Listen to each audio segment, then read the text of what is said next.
আসসালামু আলাইকুম। মনটা অনেক খারাপ। একটা স্বাধীন দেশের পরাধীন নাগরিক হিসাবে আজকে কিছু কথা আপনাদের সাথে শেয়ার করতে অনেক ইচ্ছে হচ্ছে।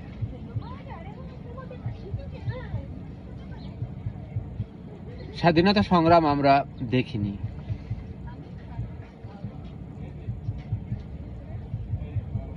গল্প শুনেছি,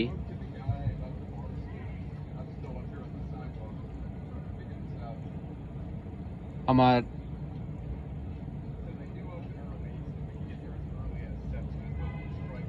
নানি শাশুড়ি,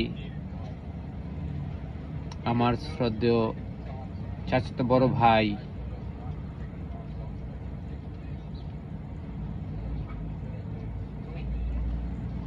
যারা মুক্তিযুদ্ধে অংশগ্রহণ করেছিল তাদের কাছ থেকে আজকে আমার দেশটা এমন একটা পরিস্থিতি, এখন মনে হচ্ছে যে যারা মুক্তিযুদ্ধের সময় মুক্তিযুদ্ধ করেছিল তারা বড়ই অপরাধী ছিল, কারণ তারা খাঁটি মুসলমানদেরকে মেরেছিল। আর যারা ওই সময় ধর্মের নামে রাজাকার হিসাবে, আলবদর বাহিনী হিসাবে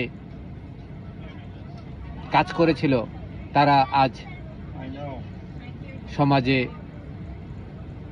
উচ্চ আসনে অলংকৃত, কারণ তারা খাঁটি মুসলমানদেরকে সহযোগিতা করেছিল। এই মুহূর্তে আমাদের মনে হচ্ছে স্বাধীনতাকামী প্রত্যেকটা মানুষের উচিত, শুধু মুক্তিযোদ্ধা বলবো না, যারাই বাংলাদেশের স্বাধীনতা চেয়েছিল তাদের উচিত নিজ নিজ উদ্যোগে ফাঁসির মঞ্চে চলে যাওয়া। কারণ কেন তারা স্বাধীনতা চেয়েছিল, কেন তারা খাঁটি মুসলমানদের সাথে দ্বন্দ্ব করেছিল।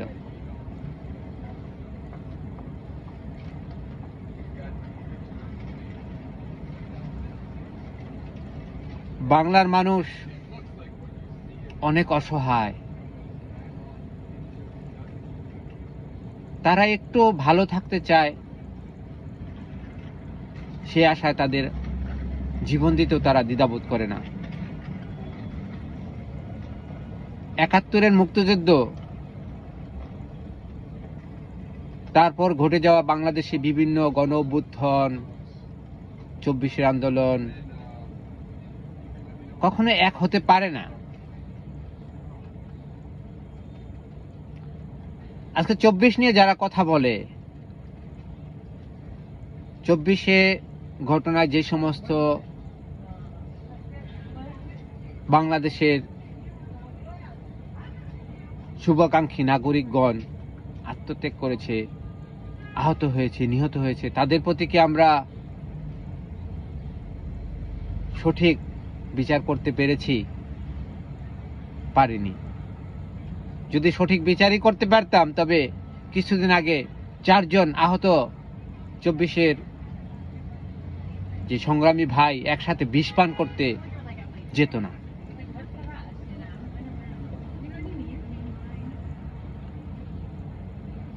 বানরের কাছে যদি ইঁদুরের রুটি ভাগ করতে দেওয়া হয়, ইঁদুরের ভাগ্যে কিন্তু কিছুই জুটে না।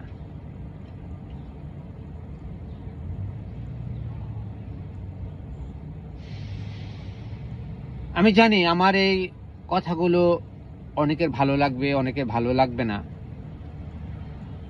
আমি আমার দেশটাকে অনেক ভালোবাসি।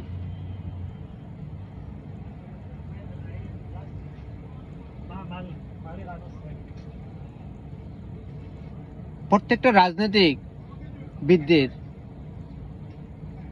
একটা জিনিস চিন্তা করা উচিত, তাদের দলের যে নীতি বা আদর্শ সেই অনুযায়ী কি তারা আছে? সবারই তো অধিকার আছে, বাঁচার অধিকার আছে, রাজনীতি করার অধিকার আছে, কথা বলার অধিকার আছে।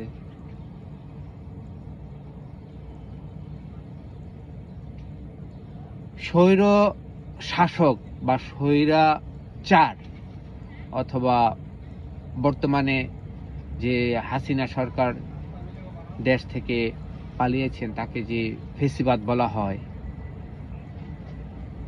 ফেসিবাদ শব্দটার সাথে আমাদের বাংলাদেশের মানুষজন পরিচিত ছিল না।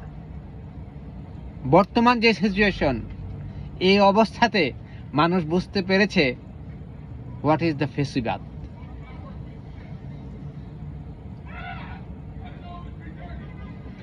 বর্তমান সমাজে এমন একটা পরিস্থিতি যে ডাকাতরা ডাকাতি করতে এসে তারা কিছু পাচ্ছে না, তারা ঘরে থাকা আম ফল ফলাদি নিয়ে যাচ্ছে। প্রশাসন বলতে কিছু নেই।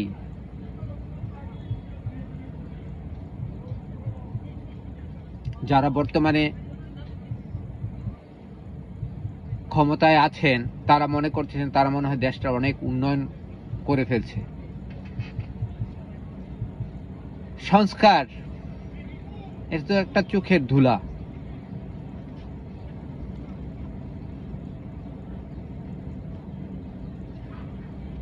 বিশাল বিশাল পাণ্ডুলিপি বা রচনা করতেও 9 মাস লাগে না। সবকিছু তো আর সংস্কার দরকার নাই, কিছু কয়েকটা জিনিসের সংস্কারের দরকার। সেটা করতে তাদের এত সময় কেন? আমি রাজনীতি করি না, আমি রাজনীতি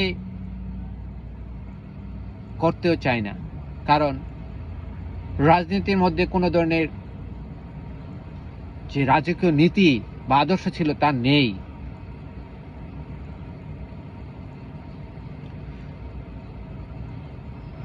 যারা আজকে ক্ষমতায় আছে তারা কয়টা সামাজিক কর্ম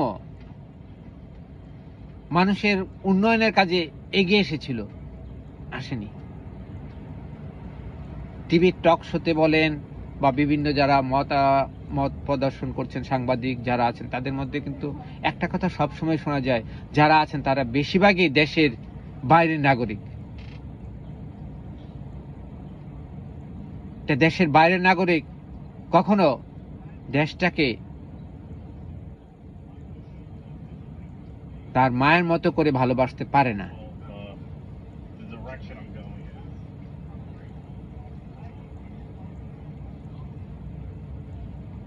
আজকে আমরা যদি কোনো দল এর কথা বলতে যাই তখন আমরা হয়ে যাব দেশদ্রোহী।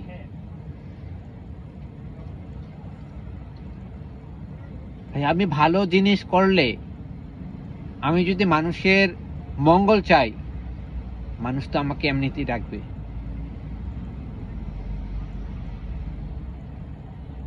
এত সহায় সম্পত্তি টাকা পয়সা নিয়ে কি হবে?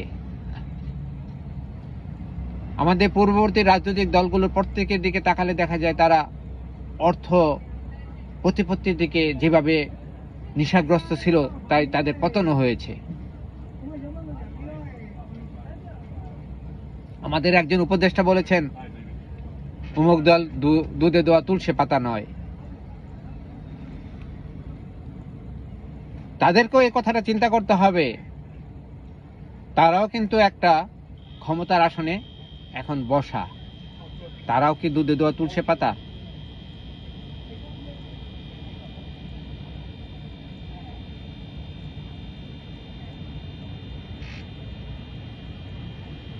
আমাদের এই মুহূর্তে দরকার দেশের একটা সুষ্ঠু, সুন্দর, অবাধ, নিরপেক্ষ নির্বাচন, যা কেবল আমাদের দেশটার এই বিশৃঙ্খলাটা থেকে দেশটাকে মুক্ত করতে পারবে।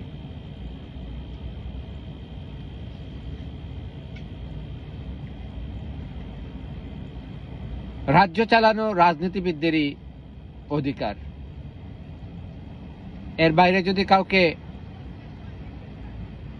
অধিষ্ঠিত করা হয়, তাদের পক্ষে এটা সম্ভব না। যে পর্যায়ের, তাকে সে পর্যায়ে রাখা উচিত।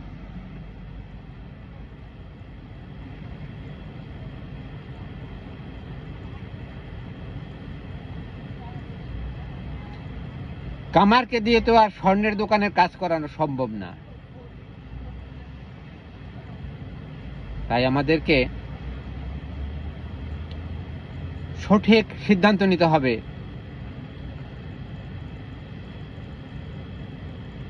কোন একটা ব্যক্তির বা কোন একটা দলের সব সিদ্ধান্ত যে ভুল, এটা কখনোই ঠিক না। আবার আমার সব সিদ্ধান্ত যে সঠিক, এটাও ঠিক না। আমাকে বুঝতে হবে বাংলাদেশে জ্ঞানী গুণী লোকের কোনো অভাব নেই।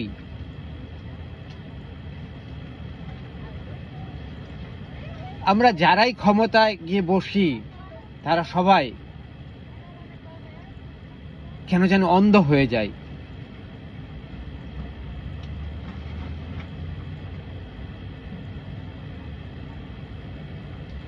আজকে যারা আমরা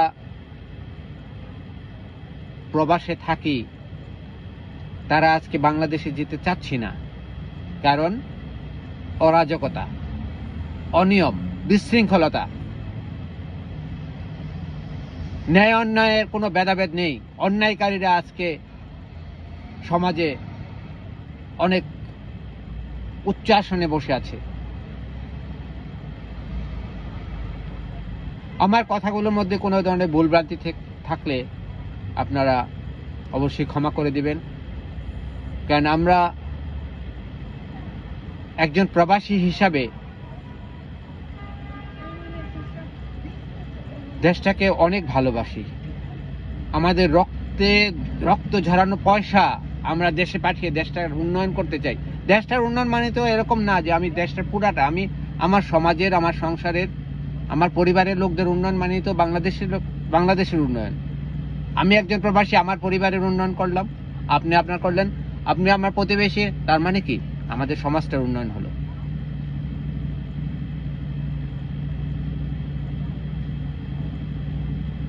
প্লিজ আসুন না সবাই এই মিথ্যা অরাজকতার কাছ থেকে বের হয়ে আসি, দেশটাকে সোনার বাংলা হিসেবে গড়ে তোলার চেষ্টা করি। সবাই ভালো থাকুন, সুস্থ থাকুন, সুন্দর থাকুন। আল্লাহ হাফিজ।